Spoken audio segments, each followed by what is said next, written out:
तो स्टूडेंट्स, ये हमारा सेकंड पार्ट है लेसन नंबर 7 का, हिस्ट्री का।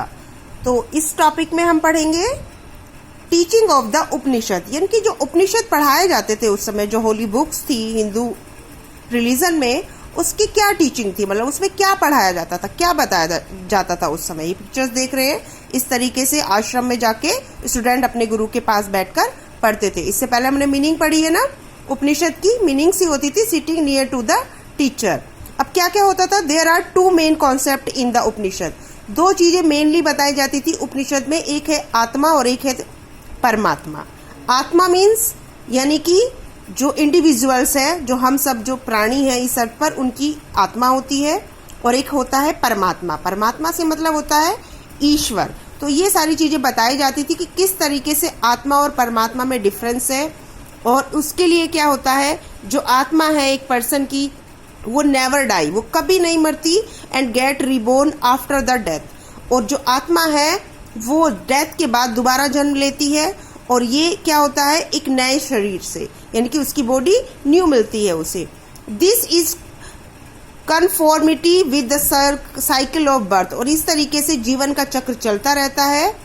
उपनिषद also stress on the law of karma. जो उपनिषद है वो इस बात पर भी जोर देते हैं कि जो ह्यूमन बीइंग्स हैं, ये जो भी प्राणी हैं इस अर्थ पर, उनको अपने कर्म पर ध्यान देना चाहिए। कर्मा, लॉ ऑफ कर्मा, ये गीता में भी कहा गया है। जिसने महाभारत और गीता के बारे में जिसको पता होगा, उसमें कहा गया है श्री कृष्ण ने कि law of karma, it means if we did या if we do a good things it return in a good things. यदि हम कुछ सही काम करते हैं या हमने किया है तो वो हमारा सही काम में ही हमें वापस मिलता है। If we do anything wrong तो हमारे साथ भी फिर रॉन्ग ही होता है।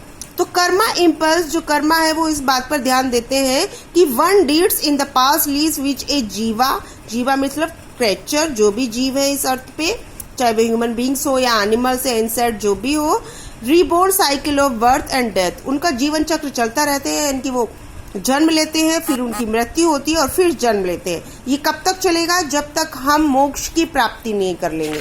मोक्ष के बारे में आगे बोला गया है। ये सारा उपनिषद में बताया गया है बेटा। इसमें कहा गया है कि ऑर्डर चलता रहता है in order to attend this state of moksha और स्लेवेशन, यानी कि पूर्ण प्राप्ति कर लेना मोक्ष को, यानी कि फिर दोबारा हमको जन्म नहीं लेना पड़ेगा। तो ये कब होगा, जब हम बहुत ही अच्छे कर्मा करेंगे। जब हम बहुत अच्छे कर्म करेंगे तो हमें बार बार इस अर्थ पर नहीं आना पड़ेगा। फिर हमारी जो आत्मा है वो हमारे गॉड से मिल जाती है। ये सारी चीजें बताई गई हैं किसमें, उपनिषद में। अब दूसरी चीज आई, ये सारी इतनी सारी अच्छी चीजें बताई गई हैं उपनिषद में।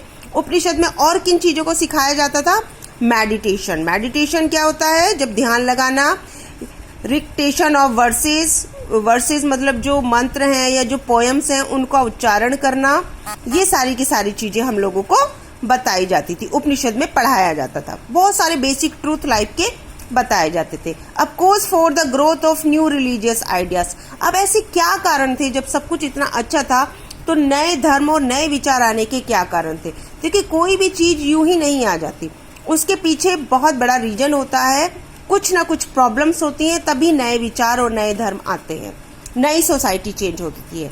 तो सबसे पहले क्या था कि उस समय जो लेटर वैदिक पीरियड था उसमें बेटा रिच कास्ट सिस्टम हो गया था, यानी कि कास्ट पर इतना ज्यादा डिस्क्रिमिनेट होने लगा था लेटर वैदिक पीरियड में, क्योंकि अर्ली वैदिक पीरियड में तो वर्णा सिस्टम था, वर्ण व्यवस्था थी, 4 तरह के वर्ण होते थे, ये देखिए, ठीक है। अब यही वर्णा सिस्टम कास्ट सिस्टम में बदल गया था, यानी कि पहले क्या था कि एक वर्ण के लोग दूसरे वर्ण में जा सकते थे, यानी कि अगर वो अच्छे कर्म करते हैं या उनका काम अच्छा है तो एक वर्ण वाले दूसरे वर्ण में ट्रांसफर हो जाते थे।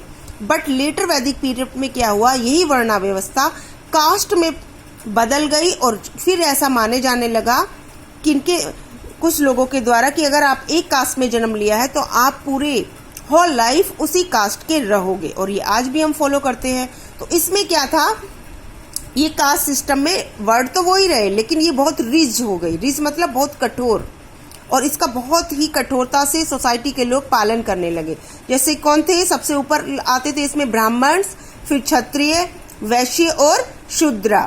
ठीक है, और ये जो शूद्र थे सबसे लोअर कास्ट इनको माना जाता था और इनके साथ बहुत ज़्यादा डिस्क्रिमिनेट किया जाता था। ऐसा माना जाता है कि केवल जो शिक्षा का देने का हक था और जो पढ़ाने का और जो टीचिंग करने का वो ब्राह्मण को था। ये क्षत्रिय भी पढ़ सकते थे और वैश्य भी, लेकिन शूद्रों को ना तो वो स्कूल जा सकते थे और ना ही इन लोगों के साथ वो अपने रिलेशन बना सकते थे। तो जब इस तरह का भेदभाव होगा तो ऑब्वियसली सोसाइटी के बहुत सारे लोग होते हैं जो चाहते हैं कि सब लोग इक्वल हैं गॉड के द्वारा बनाए हुए, तो वो लोग अपने कुछ नए विचार लेकर आएंगे। तो उसके बाद क्या था? कॉम्प्लेक्स रिचुअल्स हो गए थे। कॉम्प्लेक्स मतलब बहुत ज़्यादा रीति रिवाज और धार्मिक अंधविश्वास इसमें आ गए थे। तरह तरह की बलि, लोगों की एनिमल्स की बलि दी जाने लगी थी।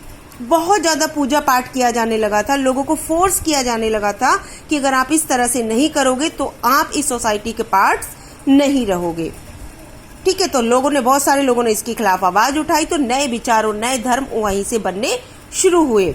उसके बाद क्या हुआ? Growth of towns and city, नए नए शहर और कस्बे बन रहे थे। इसमें क्या हो रहा था? कुछ ऐसे लोग थे जो व्यापार करते थे, जो लोअर कास्ट में समझे जाते, लेकिन वो व्यापारी हो गए और वो उनका स्टेटस जो था वो बहुत अच्छा हो गया। लेकिन फिर भी जो अपर कास्ट के लोग थे वो उनको अच्छा नहीं मानते थे। तो इसीलिए उन लोगों ने